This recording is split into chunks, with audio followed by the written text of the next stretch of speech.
right, welcome back to the It's Not So Late show with Aaron Hanania, and we are joined today by John Class of Galaxy Family. Thank you so much for joining me here today, John. Yeah, totally, dude. Glad to be here. And my first question for you is Galaxy Family. I really like the name. Where did you get that name from? It was something that I had thought of when I was kind of like writing the music. It's like the original project was a lot about kind of some existentialism and then just the pains of family and the different stages of that. And so I kind of thought about like continuum of space and time and that kind of aspect of existentialism, and then also just family and what that looks like. And so it just kind of felt like something. I know it sounds like really kind of trite when I say it now, but that's kind of the backstory with it. It's just something kind of universal, but also a little bit familial there too. So that's kind of the story behind that. I like that. So you're talking about existentialism and family. So does that play a role in some of your music or even in things you do day to day? Yeah, I mean, like, and I like specifically when I wrote that album, I was like recently married and kind of like figuring that out and like what that looks like, managing those expectations, and it's awesome. It's just, you know, it like any relationship, it takes effort and communication, and so and I think also during that time, kind of really, you know, moving out of a house with some friends and in with my wife, and then just kind of like tearing down some of my own I guess worldviews and or just reimagining them from when I grew up, and figuring that out. So I don't know, I tend to approach a lot of things in that way of just well, you know, what does this mean in the context of my lifetime and the lifetime of others? So Bullet for My Teeth is kind of quite a bit about just feeling like almost guilty for being the way that I am, and wanting to do music full time. Mm-hmm. And so yeah, just like that affects the people around me, and it's a risk, you know, that I was taking at the time as well. So that's definitely about that song, and there's lots of other existentialism on that first record, and then this new single is definitely about like more specifically like starting a family or a relationship, and how our own experiences can kind of affect how we think about that. So yeah, I like that. So I take it that you get an idea and then you write. So was that the writing process you had with songs like Bullet for My Teeth and things of that nature? Maybe talk a little bit about what goes into writing a song, or how do you get inspired to write maybe that song, or just in general when you're songwriting? Yeah, absolutely. It kind of goes a couple ways. I don't think there's like any right way to necessarily write a song. For me, and especially with that project, it really did come down to like something I was feeling, or just a thought I had, an emotion that I was feeling, and maybe just like trying to figure out like just kind of, you know, some way to express that. And so usually that does like have like here's this like formed idea, this kind of end goal or this thing I'm trying to talk about, and then just starting to try to like say something about it, which is the hardest part for me. I write a lot of like arrange and mix a lot of music, and that kind of comes more like naturally to me than I think writing the lyrics. And so it takes a lot of intention for me. Some people just have this gift where they can just like sit down for 15 minutes and just have something, and I really kind of tend to agonize over it a bit. So yeah. So when you're in agony, yeah. Is it more so that do you go into it knowing what you want sound wise? Because for example, like Pulling With My Teeth in your new album, I'd say it's a little bit more ambient. You know, there's a lot of different sounds. You know, it's not like very instrumental. It's more so ambient. So going into a song, do you kind of have like, I want this type of sound, or I want that type of sound, and then you try to make it happen? I sometimes, yeah, because, and again, like it's not always the same way for every song. And so for some things, it's like, oh yes, like, man, I know I want it to sound like this, and maybe I'll even get some of the music down before I really get much of any of the words at all. Like with Bullet for My Teeth, I remember that song in particular started off completely instrumental. All the instrumentation of that was done before the actual song was written. Because when I did that, I was just kind of messing around with sounds, and then I'm like, man, I feel like I have something to say here. And that was the first song that I wrote and recorded for that for that EP, and it turned into that EP. And but yeah, that song started off completely instrumental, and then I wrote everything to it afterwards. But then other stuff on the album, I definitely wrote the lyrics first, and kind of had like a vision for that before I even had like a vision for the sound. So it really kind of depends. I tend to find that along the way, though. I usually don't finish writing a song without having some kind of end goal in mind. But that's just me. I like that, and with musicians, it's always different. So it's interesting to hear about like the writing process. I know for myself, I kind of just go in, I make a progression, and then I do lyrics. So do you do it in that way, or do you pre-write the lyrics and then you find the progression, or are you like on the piano or on your instrument, like, oh, I kind of like this, and then you kind of like hum, and then sometimes things come naturally. Does that ever happen in your? Absolutely, and honestly, that probably happens more often than me finishing something first. Like, yeah, like it's because that my brain naturally goes to like the arrangement and like the sounds of it first. So as I'm singing something or as I'm thinking of a lyric, it usually comes along with like a chord structure. Even like that's pretty like that's pretty like first base for me. It's just having something like that down. Not always, but yeah, because that's just kind of where my mind naturally goes. A lot of people, when they listen to songs, they listen to the lyrics first. I listen to the lyrics last. I'm very much like, what's the instrumentation doing? Do I like the production? And then I'm like, okay, what's the singer actually trying to say here? So I feel like the chord structure really happens along with the lyrics there for sure. That's interesting. Now, do you have any bands or musicians or artists that you're inspired by, or that you kind of strive to achieve a similar sound of? That's always that's a really hard self-reflective question. I think everyone kind of has their own way of answering it. I think I feel like I have a sound that I generally end up at more than I shoot for. It's just kind of like one of those things that naturally kind of progresses there anyway. And I mean, people that I think that I like, I would say I really idolize. Bon Iver is one of the, not that my music sounds anything like his, but he definitely has a way of playing with instruments that I really love. Death Cab for Cutie, Now. I really love anything new anything that Phoebe Bridgers has done. Let's be honest. Fantastic. Yeah, so like I feel like, but then I also really enjoy a lot of like pop stuff, and the Japanese house is amazing, and she's just done that really accessible, but also like really like kind of interesting sound stuff too. But yeah, so I feel like those people certainly influence that, and they all kind of have that, like a lot of them existential lyrics, but also like ambience with accessibility, and I feel like I kind of end up there somewhere. I really like that. And speaking of End Journey, I want to kind of backtrack a little bit. So your song "Cold for My Teeth," I know you released it a couple of years ago. So why don't you tell me when you released it, and then how did it become known? Because I believe it was on TikTok or social media. You got to tell me the story about how you got to be right here now. Yeah, absolutely. So that song kind of came about because I was just like, just feeling a lot of different things, and felt like I had something to say. And then I'm like, oh, I should do an EP. And by the end of by the time I was done recording that and mixing that EP, I really kind of loathed it. I was just like, I didn't like, I didn't feel confident about it. I never really thought of myself as much of a singer or songwriter. And so I was honestly pretty self-conscious about it. And I'm like, I'm glad I did it, but I'm also glad it's done. So I released it on this site called Noise Trade, which was just a way to like release, music. And I don't even know if Noise Trade is actively doing stuff much anymore, but it was a way to just release music that people could download for free. You got an email address, but I just put it out there, and mostly it was just like friends and family who listened to it. And that was fine. I was good. I did it. It was fine. But along the way, I had a friend who worked at this company that did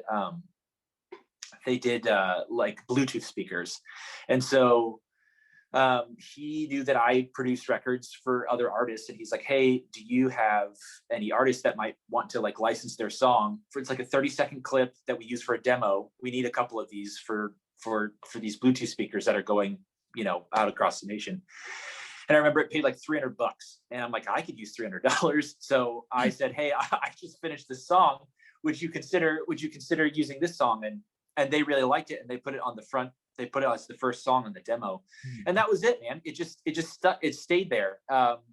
Unbeknownst to me, this guy, Ben Jacobs, who has since become a friend of mine since all of this happened. He found that, this is back in 2016. He found that song in a Bed Bath & Beyond on that speaker. Wow. He liked the lights. He clicked it, and he's just like, oh man, I dig this song. And he took a video on his phone, and he could never find it because I hadn't released it anywhere. You couldn't Shazam it. You couldn't find it anywhere. There's on no streaming services, Wow. nothing. So it just sat on his phone for 4 years, which is just wild to me. And then he garnered a significant TikTok following, several 100,000 followers. And then one day last December, he posted that video that was 4 years old and said, hey, and he just said, one day I'll find this artist. One day I'll find who this song is, because it meant something to him. And the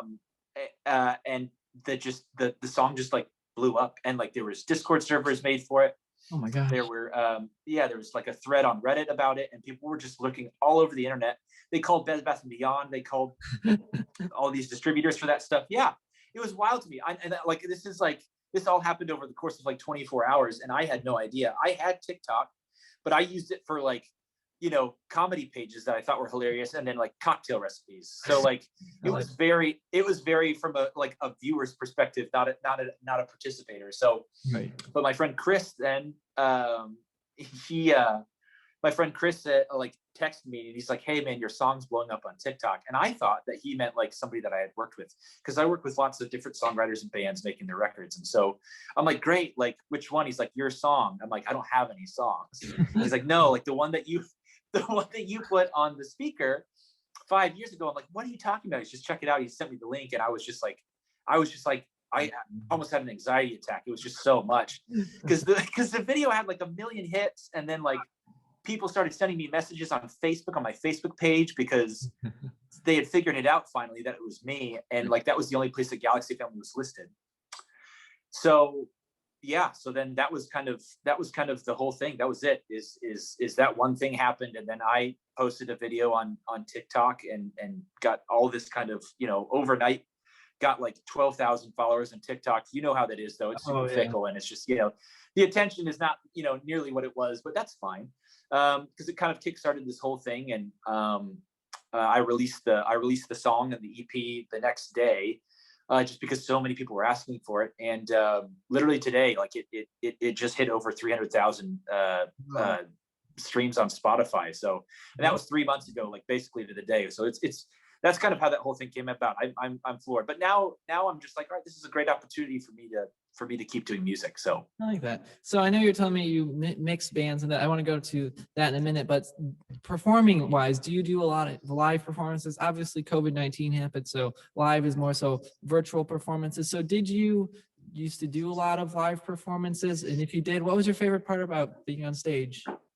I've gotten the opportunity to play some like really awesome places and tour in some pretty cool spaces, and I love it, and I miss it, honestly. That's been the hardest thing about like this whole year, is just like not having any of that, because I love it.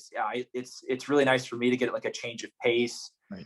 Just mentally, and when I toured, it wasn't for like, I wasn't touring for like 10 months out of the year or anything like that. It was maybe 30 dates total a year. So like total time away from home was rarely more than a month and a half, 6 weeks total. So it was nice to be able to like get out and like be refreshed, and to like get some of that like energy from playing. And I'm a keyboard player mostly. And so just being able to play the instrument and in front of people. And I like being on the road a lot too. I love traveling. I like flying and being in cars and stuff, and so that certainly is, and that's something now that I would love to, if it made sense to do with Galaxy Family, I would love to do something like that. Whether the opportunity presents itself or not, we'll see. But either way, I fully plan on doing some touring either with that or with playing with other people, because I'm fortunate to know a lot of really great musicians. So that's definitely something I plan to do, and something I miss a lot for sure. I like that. Now, since you've gotten around, do you have like a favorite city or a favorite moment, when that, like, if like years from now, you'll be able to recall and like tell you, it's like a story that like, if like your kids ask one day, like, oh, tell me a story like that, this is the story you're going to tell. Dude, I had the opportunity to play at Red Rocks a couple of years ago, in front of like 10,000 people. And that was pretty insane. Like and what was crazy too, is that like, it was such like with that kind of show, you're moving so quickly in between like sets too. So like just like tearing stuff down from the previous group, and then like, you know, and then getting yourself on, and getting that rolling. And like I just remember like one of the cables that like the venue had, the guys who were working that particular show, like a couple of them just like, I don't know. I was kind of frustrated because it didn't seem like they cared too much, or they just didn't like know what they were doing a little bit. So there was a couple things where I was just like, there was like the direct box that I was using for the keyboard was like making noise, and they're just like, we can't figure it out. We're like switching out the cables. I'm like, have you checked like the ground lift on there? They're just like, no, look, it's fine. So then I just went over there and lifted the ground on the thing. They're like, it's gone. I'm like, yeah, you didn't lift the ground. It was a bit frustrating in the moment because it was like we had like 2 minutes to get to like transition. It was so fast. So that was pretty exhilarating. I like that. Now, my quick question for you is, were you opening for somebody in that one, or is it like a music festival where there's like 5 or 6 people using the stage over the like course of the night type of thing? Yeah, we were opening for somebody. So that was like, so that's also why it was, that's also, and that circumstance, that's also why it was pretty quick to get on and off there.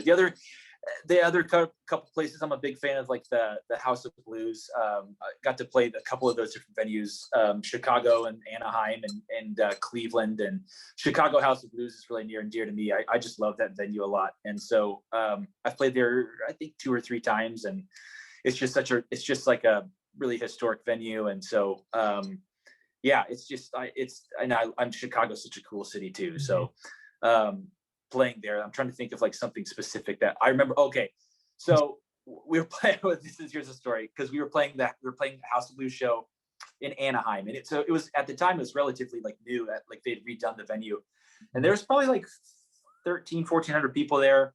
And this was like the 4th day of this tour. It was the last day of this like mini kind of California tour that we were doing, this guy that I play for. And like luckily it was the second to the last song, but we had rented this like van, and like the suspension was just awful on this thing that we were like traveling around in, and like it just was shaking the entire trip.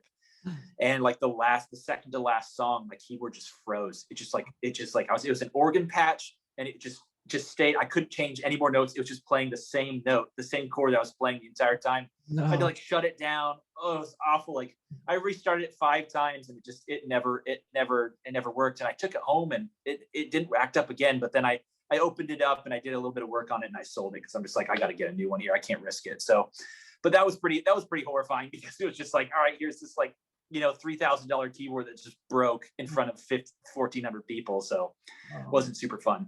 Now, is there a dynamic about performing live? Since I know like you and I are musicians, so we kind of understand it, but I want to talk like, for the people who aren't musicians, is there a dynamic that goes into either somewhere like a large venue like Red Rocks, or a smaller venue like the House of Blues, that you think that the general public doesn't necessarily realize? Because I know, in the people who are not in the music industry who I've talked to, they don't realize what goes into, you know, getting on stage. They're not just up there playing guitars. There's all these things that go into, you know, a show. So maybe talk about that if you can for a little bit.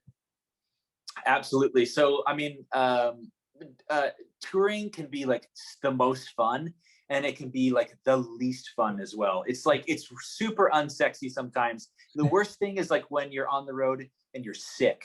It's terrible. Like I remember we were on the road, and like everybody in the group got like super mega sick. We all got, so like playing like an hour and a half show when you have like 102 fever is like the least fun ever. So that's like, that alone, like when that happens, it's terrible. It's the last thing you want to do. And plus it'll be like 110 degrees in the room. So you're like, your temperature is now like 150 degrees because they have 500 people in the room zone for like 250, you know? Oh yeah. And your sleep schedule's all off. And so it's just like, sometimes you don't get very much sleep. And like that particular tour, we are on a bus, and sometimes that's not easy to sleep on a bus either. And so it was just like, it was terrible. It was terrible. But then like, I mean, like thinking about like, yeah, like you said, there's a lot to set up. And so, you know, whether you're just playing acoustic, or if you're playing acoustic, it's a lot simpler. But if you've got a full band, and you've got like an in-ear system, and you're monitoring, and you're routing, you know, you're routing cable upon cable upon cable, because you need to be able to hear everybody and create your own mix. But then you have to be able to send stuff to your front of house engineer. Right. I mean, you know, you get there at like, you know, on that, you know, in those cases, you're getting to the venue several hours. Sometimes sometimes 6, 8, 10 hours before you actually go on, depending on how many people are playing ahead of you. Right. So it's just like that part of it. It's a lot of like, it's hours of work, not only just like playing or like getting the setting up, but like rehearsing for like, something. It's hours of work before, and then you're playing, like if you're headlining, maybe you're playing a couple hours. And if you're opening, you're playing Like 45 20. minutes. Yeah. Yeah, if that, if you're lucky. So yeah. so that part of it is and then dealing with like new people every day, because there's new people in the whatever venue you're playing, and one day the guys at the venue might be like super cool, and the next day whoever's there might be just really hard to work with. So like having some people skills to be able to like just like meet those expectations, or and also to feel like you're being listened to, so And it's hard too, because you got to deal with those people. I have plenty of stories too, where they're unexperienced, or they're like a new crew and they have no clue what they're doing, or like their sound guy's not there, and then you have to try to figure it out. I'm like, I don't know. There's just so much. It's like a whole process with technology. You have to be like on top of your game, and things are constantly changing, and I just think that, like, you probably know. So how do you, when you perform live, since your music, it seems like it's very complicated. It's not just, you're not just with a guitar or just a piano in your voice like some are. You got a lot going. So how do you do that live? Do you have like looping machines? Do you have, tracks that you play to? How do you do it? So I like, because all of this stuff has like with Galaxy Family has really happened in the last 3 months, which is all during like COVID time. I've never played any Galaxy Family music live. Never. Oh, you're not? Okay. Because after I released the record back in like originally on Noise Trade in 2016, I don't even remember. I just buried it, man. I never played a show. I didn't do a release. I'm like, it's out. And then that was it. I was done with it. And so this has come about in the last 3 months. Okay. It was just buried for 5 years. Yeah. So this came out. Were you playing with another band? Then sorry to cut you off. So were you playing with someone else then? Yeah. So I played for the last 5 years for a guy named Josh Garrels, and that's been kind of like the majority of my tour experience. I've played with other people along the way, just as a gun for hire for all of that. So, but most of that. But yeah, I mean, like all of that is like where we've got tracks, but then we've also got like obviously like in that case it was usually like drums, bass, guitar, keys, and then he would sing and play acoustic, and then for some tours we take out like a couple string players and other extra vocalists or something like that too. So it's a lot of logistics to get that rolling. And so like, did you have like a tour or a city that you just like wouldn't want to go back to again? That like maybe hospitality, like where you're just like, it's like an unlucky city just because like everything goes wrong. Because I feel like every musician has that one place or that one venue where every time they go, something bad happens. It just never goes according to plan. I'm trying to. There's one venue in Florida that was just like really like, it was cool. It had like a lot of character, this independent venue, but like they're like half their amps for their sound system weren't working, and then like the monitoring system was like all like, it was ancient, and like half the channels didn't work, and so you're having to like cross patch a bunch of different things. That was not fun at all. And then you're trying to also like sound check, and then like get your openers in there to sound check as well. And that was like, luckily I feel like I didn't have like one particular place where like everything just went wrong. So just random occurrences where stuff just happened, or like people were just difficult to deal with. But again, like usually like, fortunately if you as the musician are treating the people there who usually work very, very hard, right. If you're treating them with respect, they tend to do the same for you. So if you can be like low key, if you can be easy to work with, if you can be, not a diva about stuff, your whole experience is going to be better. It's good to like be like, hey, we need this, but if you can do that in a respectful manner, your whole experience is going to be better. Your show's going to go better. The people are going to treat you better, and you'll be invited back. That's what we want. And speaking of being invited back, now moving forward, once this pandemic ends, do you want to go on and tour as Galaxy Family, play some of these songs now that that you had put away for years? Now, like, here I am. Absolutely. I'm kind of like, I feel like I'm still kind of in the building phase of Galaxy Family. That one song has done like a ton for me. But like anything with like, I feel like TikTok or just like any kind of viral thing, the nature of those things is that they're all flash and tons of it for like, a week. Right. And then it's like nothing. Then the next thing's already happened. Okay. So that was kind of the spark, I feel like, that got things started, or restarted, I should say. And then so now I'm just trying to like try to slowly like build that back up and get some more engagement, which is why I'm really happy to do things like this, be talking with you, because I want people to know that I care about this, and hopefully that they can find something meaningful about it too, because I feel like that's how you build like long-term engagement with people. We all want to connect with our favorite artists, and I hope to be able to connect with people over the years. So it's but to answer your question, yes, I would love to do some touring. I would love to see what that looks like. I think I'm still, at least several months away from even considering something like that, especially given the state of the world. But like, vaccines are on the way, and so I feel like that hopefully that page turns sooner than later. We'll just have to see.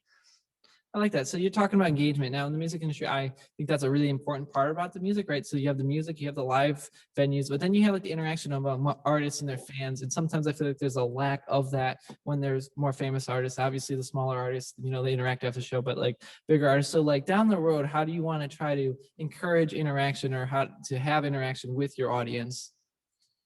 Absolutely. That's a good question. How and posing that to people who are further along than myself, people who are have built their artistry to a bigger standpoint. That's an interesting question, and I feel like anything, any organization or anything that gets bigger and bigger, like once you're out of the startup phase, like your day-to-day like interaction with everybody becomes more and more removed. And so how do I like maintain that kind of connection with people? I think it's just like trying to listen and trying to just it. I guess, I think just making the best, most honest work that I can. That's because that's what people are listening to. Like social media and email lists and concerts, that's certainly like a more connected way, maybe a more visceral way, certainly, to connect with people. But it's all based around the art. And so I feel like the best way as things grow, hopefully, is to just continue to make art that I love, that means something to me, and that says something that's real. Because people will never fault you for trying to do something legitimate like that. So I feel like that's probably the best way, the most scalable way, certainly. I really like that a lot. And I know that you're on TikTok. So why don't you talk a little bit what you do on TikTok, or maybe, since you're a little new to TikTok. So when you're established, so what the goal is with TikTok, because part of the fun part about TikTok is you don't necessarily know what's going to happen. You don't really know what your niche is. You don't really know what you want to do. So when you figure that, what are you planning on trying to like move towards, if that makes sense? That's a great question, dude, because I have no idea. It's like I'm at first it was like everything that I did was just like, oh my gosh, this is so great, because the algorithms are just like more, like whatever you do is fine. And then as soon as I posted one stupid goofy video of my cat, like it just went bam, like just garbage can. Yeah. Like because it wasn't like the thing anymore. And so and then ever since then, it's just like it's pretty hard to recover from that, which is fine, because like I don't know, man. I don't know if I'm. That's why I never. When I had TikTok, it was really from a viewer perspective. Like before all of this, it was really from like, oh, I'm just kind of interested in what's happening. Other people are more suited for this than I am. So now, dude, I'm just kind of having fun. I'm kind of a goofy dude. Like I like being serious all the time is like obviously that's most of what I write about. But interacting with me is rarely too somber of a thing. So I feel like my personality is kind of a silly one. So I think now that I feel like the numbers are just not what they were, I'm not, I'm chasing some like viral interaction thing is kind of out the window. So I'm just like having fun with it and just posting stupid stuff of me doing whatever I feel like. So, and then also still trying to use it for like, hey, for music promotion. And right. I'd love to show more people more like in depth what I'm doing, but that's also a pretty like small subset of TikTok. So right. And it's hard to do that too, and the musicians, like I've noticed, and I guess you would be an example, like where TikTok makes people go viral, right? It changes people's lives, but trying to stay in the spotlight is what I see to be difficult. And like trying to explain what a musician does, like using music-y, techie terms, it seems to go over the people's heads, yet it does so well because people are genuinely interested. So I like what you're saying. They're trying to find where's that middle boundary there, you know? So do you think you've done that yet? Do you think you've kind of found an intermediate boundary? No, not at all. I feel like I'm just kind of like just shooting in the dark here a little bit, and again, not trying. I'm just trying not to take it too seriously. Like, again, to use it as a platform.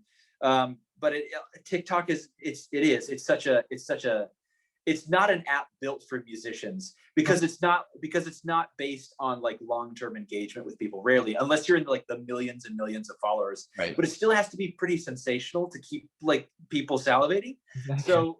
So doing some kind of like heartfelt thing, like you may have one video that just goes boom, and then after that, like it's like some people are able to keep it going. I don't know. I feel like mine was based on purely on this one instance of like, oh wow, this kind of incredible thing happened that really had nothing to do with me initially. It was just it happened to be my song. And so once that kind of sensationalism of that like went away, then it's kind of left with like, well, now what? And so I'm trying to figure that out. And it's like, what, like, it's hard to show people much of anything in the context of 60 seconds, like anything meaningful at least. And what I'm writing about feels really meaningful to me. So like, how do I do that in a way that's engaging to people, and then to do that long term? I don't know. It's kind of like I feel like the next thing to do well is probably not going to be TikTok. It's hopefully going to be just pursuing like playing shows and streaming, stuff like that. So but it all just kind of ebbs and flows, and it all connects together too, which is interesting as well. And so you're talking long term. So now, is music your full-time career? Is this what you do for a living? It is. Yes, I produce and mix records for other artists in the industry here. So what is that like? So how do you get artists to come to you for recording? Because that's hard. There's so many studios, and just having access is hard, or finding, a specific genre of music that you like to produce. So how did you find the group of artists that you work with? Or maybe it's vice versa. Well, it's for me, I've been really fortunate because it's been my whole career is based on word of mouth. And so I started trying to record people when I was in college years ago, and then worked just like, and made absolutely no money when I graduated, because I was just taking gigs when I could, and then I was recording some people out of my house. And I lived in a really gross house too. So it was just like, just trying to find people and building up my repertoire. I was just like so then I like worked part-time. It was still like producing people. And then I came across the studio space where I used to live, and my friend and I had just enough money to pay the rent on that every month, basically, and still like make some money extra. So we did that. I started a studio and was making records for, just super cheap, just trying to build up my repertoire. And then over time, it got to be enough to where I could, quit my part-time work. And then back in it's been about 6 years, almost exactly, that I've been doing music full-time again. So it's just really down to like making a name for yourself in small circles and growing those circles. So that's what it's been for me. I like that. So what goes into producing a record, on the studio end? Because I know a lot of people see artists in studios, right? They see equipment just like this, but I don't think a lot of people know what goes on behind the glass on the other end where the mixing board is. So would you be able to talk a little bit what happens to make a record? Absolutely.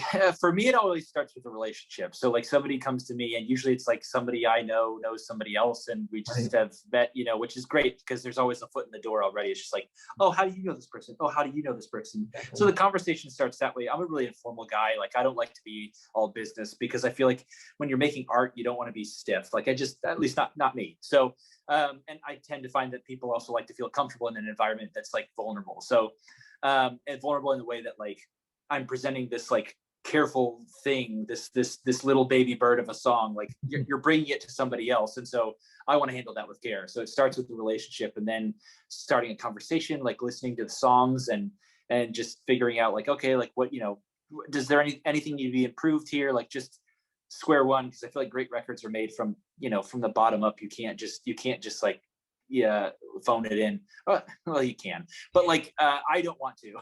Right. So starting with songs that are great and just like putting that under the microscope and saying, is this, this is great, or like, I think we need to make some improvements here.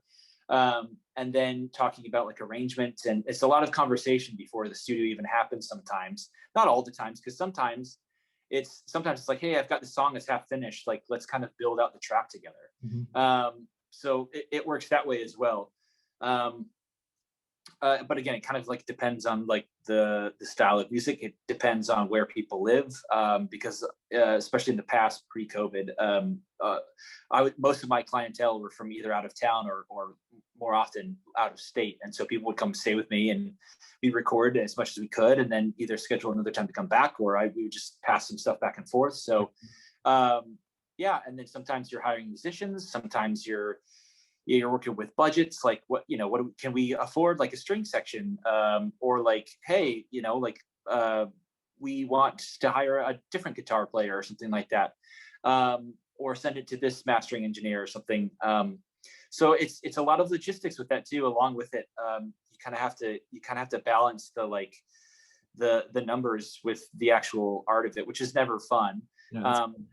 But if you can figure out how to do that, then there's a lot of like, I love the work that I do. So like, it's fantastic. It takes a lot of work, but it's great. I like that. So what type of music do you, I don't know if you have like a genre that you mix, because sometimes they kind of, you're specialized, sometimes they're not. So do you have a specialty that you prefer to work with? Not necessarily. I do a lot of kind of like singer-songwriter stuff, and a lot of like kind of like pop stuff too. So kind of somewhere between there. And I've done like, I love doing like big like Americana records too.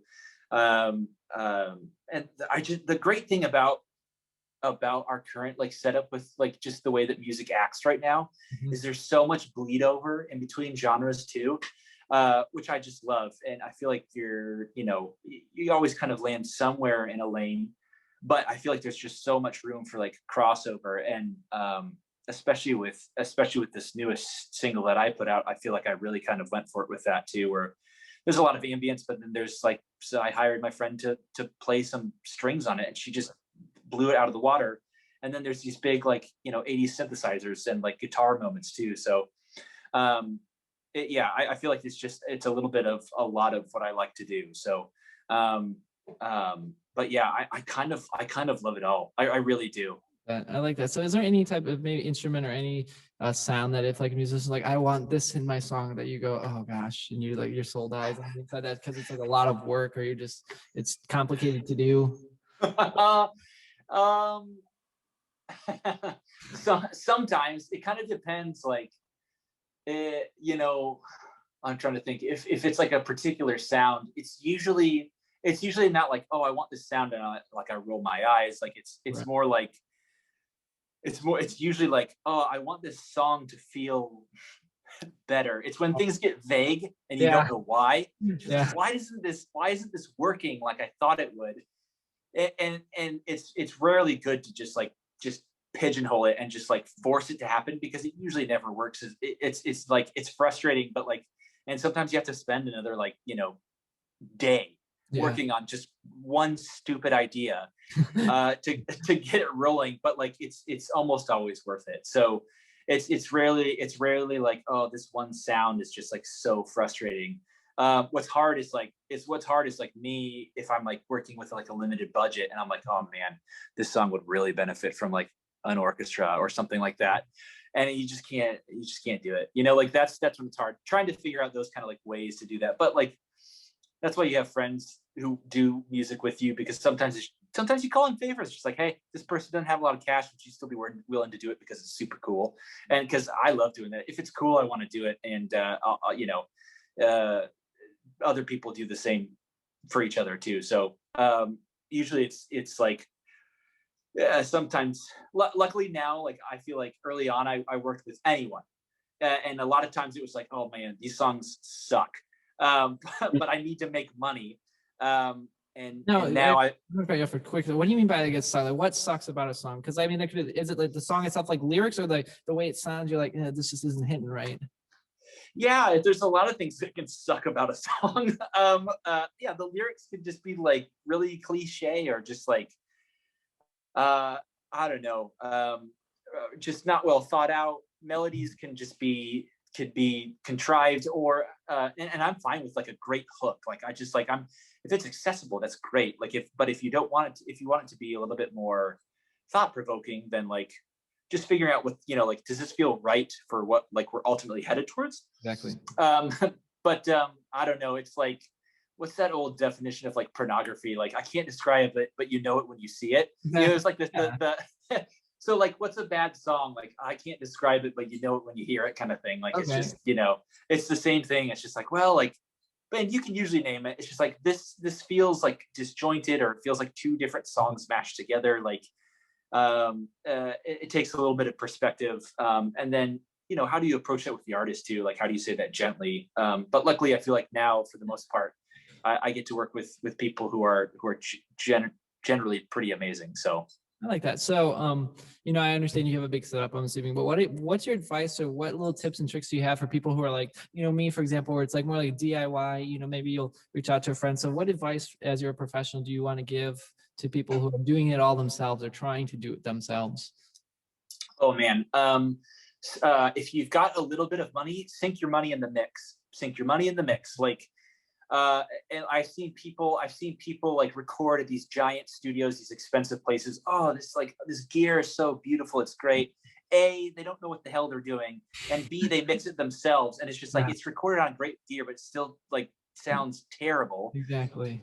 Because it's like, you get somebody who knows what they're doing there. So like put your money in your mix. That will be your first and foremost, the thing that will take your music from here to here the quickest. Right. And then so like do that, if you're and then after that, like I would also say don't get so caught up with the gear. Exactly. Especially if you're hiring out the mix, like work with what you've got and just work on it, because that's how you're going to get better. Because there's all these kids that I knew, like growing up, who had like these amazing guitars, but they couldn't play for crap. Yeah. And it's just like it doesn't matter. Like you have a really sexy guitar, but you're a terrible guitar player. Like I know there's great guitar players who can make a terrible guitar sound like just $1 million. So just get good at working with what you already have.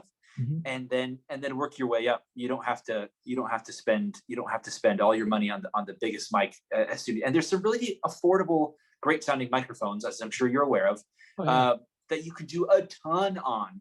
Mm-hmm. And start there and then work your way up.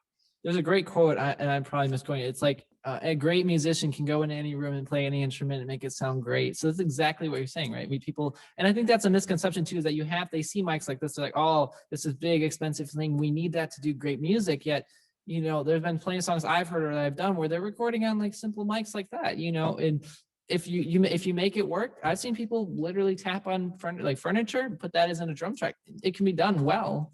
I've done that, and I know that you've done that. Let's in our brief conversations, like, and I love that. Like, and that's the other thing is that like, I really feel like limitation breeds the best sort of creativity. So like working within like smaller, whether it's like a small room even, or just like, or you have to record quiet because you can't wake your neighbor. Like, how do you make music in those confines? Like I've got one microphone.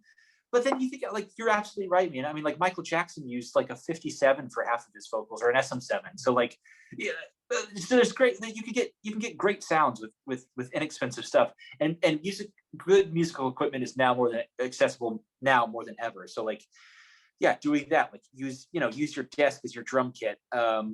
There's just so many great things you can do, and that you're forced to do based on limitations, that like sometimes if you have every tool in the world, it's almost a bit daunting. Like, is this done? Is this good enough? Like, because you can always add more and more and more and more and more. That doesn't necessarily make it better. Now, speaking of like doing it yourself, do you have any stories of somebody that's like coming to your studio with like a soundtrack or something they did where you're like, wow, that's a creative way to do it? For example, maybe like playing a pop can in a song, or like just an unusual form of doing it themselves while it's also listening professional help. Absolutely. Yeah, there's especially now that people have like all these different ways of recording at home so easily, like putting like like using like cigarette lighters as like a as some sort of like percussion, or just like tapping on like an acoustic guitar, I've done that a ton. I like, it's such a resonant instrument, and it's naturally sounds so great, as as a drum. So like you just mute the strings and you just smack it in different places until it sounds great. So that kind of stuff is great. Using, if somebody comes in and they have like a little bit of a demo and the sound is cool, like they're like, it would be only egotistical of me to say like, no, let's recreate that if it's already great. Like just use it like it's already there. Like if I were to try to replace it for no reason, that it doesn't help. It's just petting an ego, not making the song better. So, and that has to be choice number one.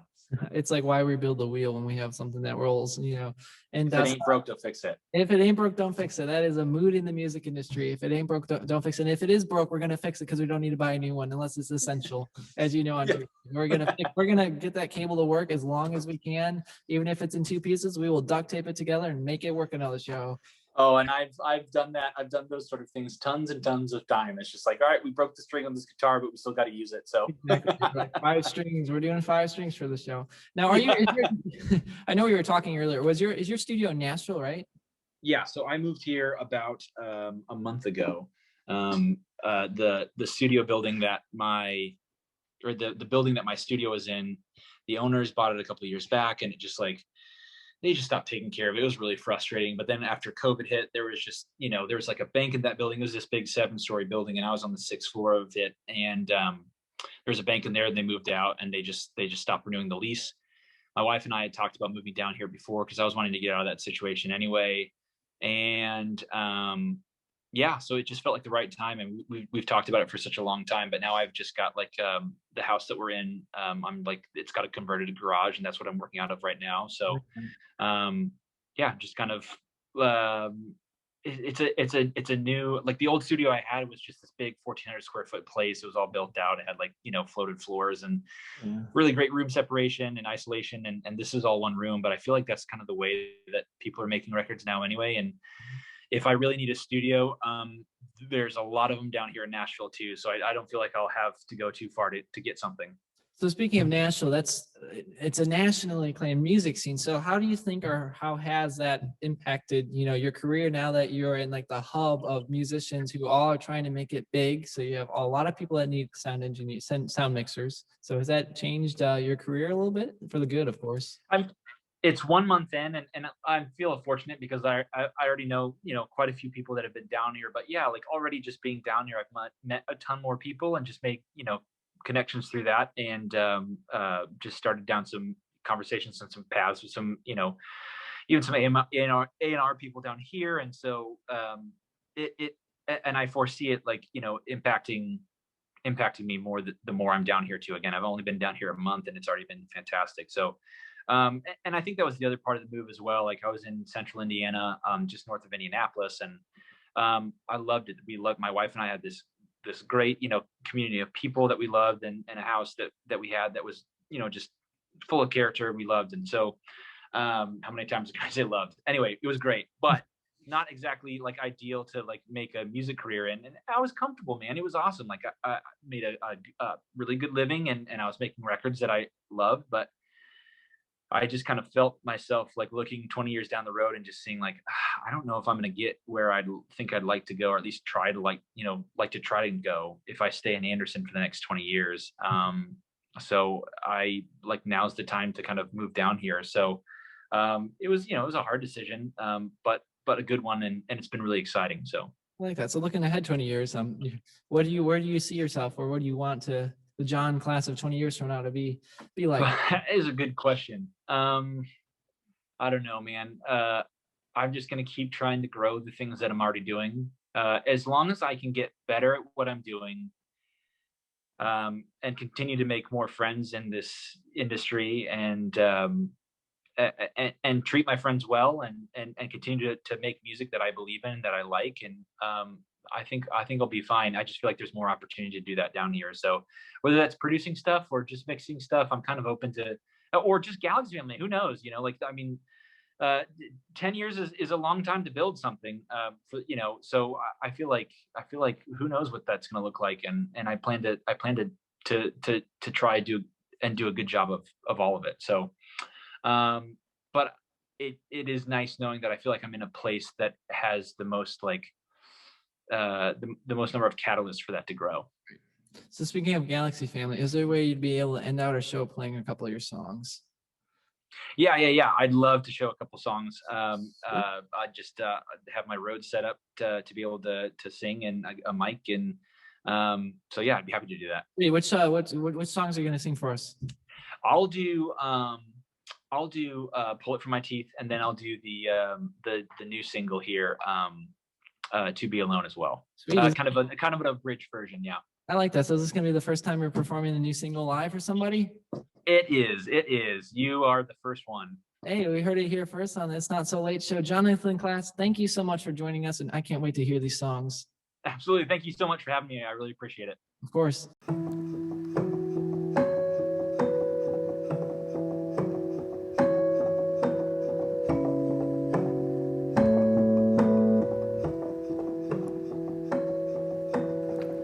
A heart stop, a shape not ordinary, a long drop, a full lot, not ordinary. Oh, sing with me, just pretend that I'm not listening, wandering down the line of love and lunacy.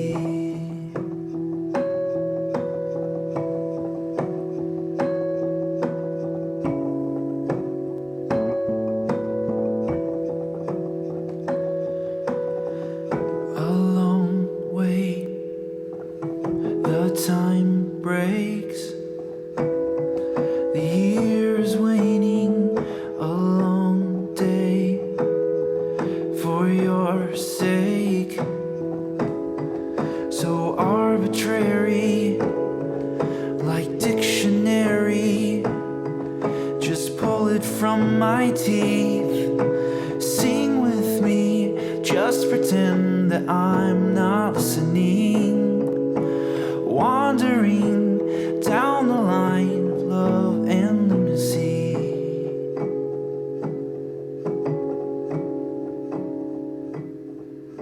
The consonant I forget,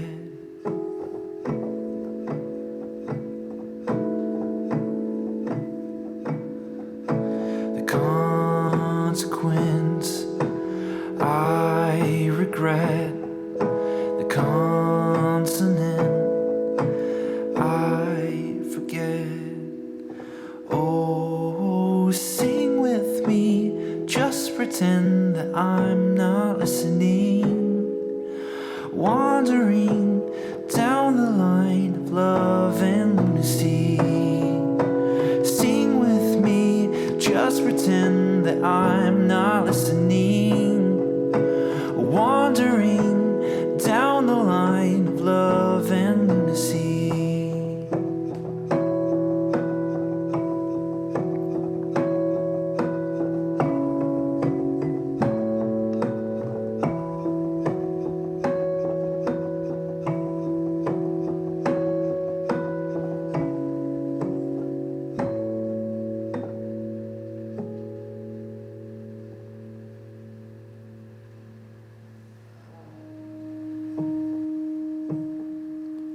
It wasn't a bad love that made me think that I'm not enough. It just isn't worth it. It wasn't what you were thinking of. So we play the stories back 100 times or more, of the nights we thought it couldn't get worse than before. All that I needed was just a little more of your time. I don't want us to be alone. But I'm scared of a family, scared of what it might become. And I don't want somebody else feeling just like myself, feeling not like enough. I don't want us to be, don't want us to be alone.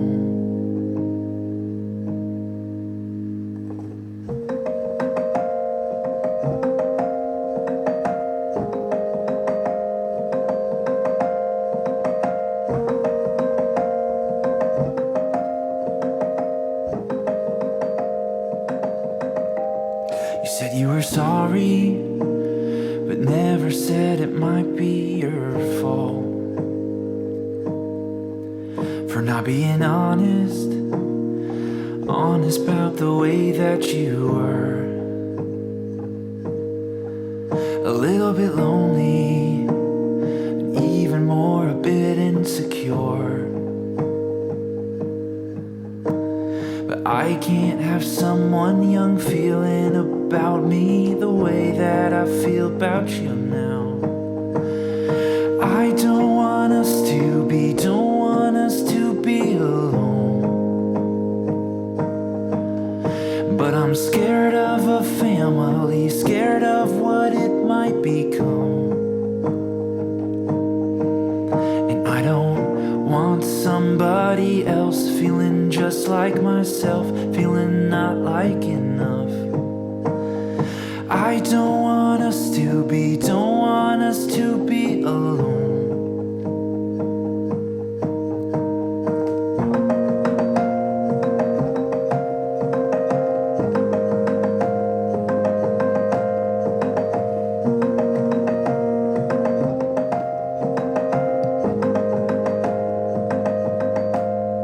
I don't want somebody else feeling just like myself, feeling not like enough.